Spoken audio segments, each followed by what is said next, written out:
Hello বন্ধুরা, good morning. তো চলো তোমাদের সাথে দারুণ একটা ইলিশ মাছের রেসিপি শেয়ার করব, যেটা হলো বেগুন ইলিশ। খুব সহজে দারুণ একটা রেসিপি। তো দেখো, নুন আর হলুদ মাখিয়ে একদম হালকা করে জাস্ট একবার আমি এই ইলিশ মাছটা ভেজে নিচ্ছি।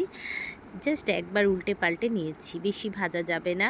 ওই তেলের মধ্যেই দিয়ে দিয়েছি আমি কালো জিরে 1 টিস্পুন মতো, আর দিয়ে দিয়েছি পরিমাণ মতো জল, হলুদ আর লঙ্কা গুঁড়ো আর পরিমাণ মতো নুন। তো বেশ সুন্দরভাবে মশলাটা ফুটে গেছে। তো এরপর যেটা করব, আগে থেকে ভেজে রাখা, হালকা হাতে ভেজে রাখা ইলিশ মাছটা কিন্তু অ্যাড করে দিলাম। তো এরপর একটু ঢাকা চাপা দিয়ে ফুটতে দেবো।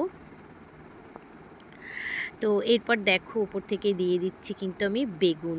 তো এই রেসিপিটা কিন্তু একদম ইজি, আর এই রেসিপিটা দিয়ে কিন্তু এক থালা ভাত অনায়াসে খাওয়া হয়ে যাবে। তো রেসিপিটা তোমাদের কেমন লাগলো অবশ্যই জানাবে। তবে হ্যাঁ, নামাবার আগে কিন্তু চাইলে আমরা এখানে 2 টিস্পুন মতো সর্ষের তেল অ্যাড করতে পারি। তো রেসিপিটা একদম রেডি, তোমাদের সাথে শেয়ার করলাম। জাস্ট 2-3 মিনিটের মধ্যেই কিন্তু তৈরি হয়ে গেল। তো রেসিপিটা কেমন লাগলো অবশ্যই জানাবে। আবারও কিন্তু দেখা হচ্ছে নেক্সট ব্লগে।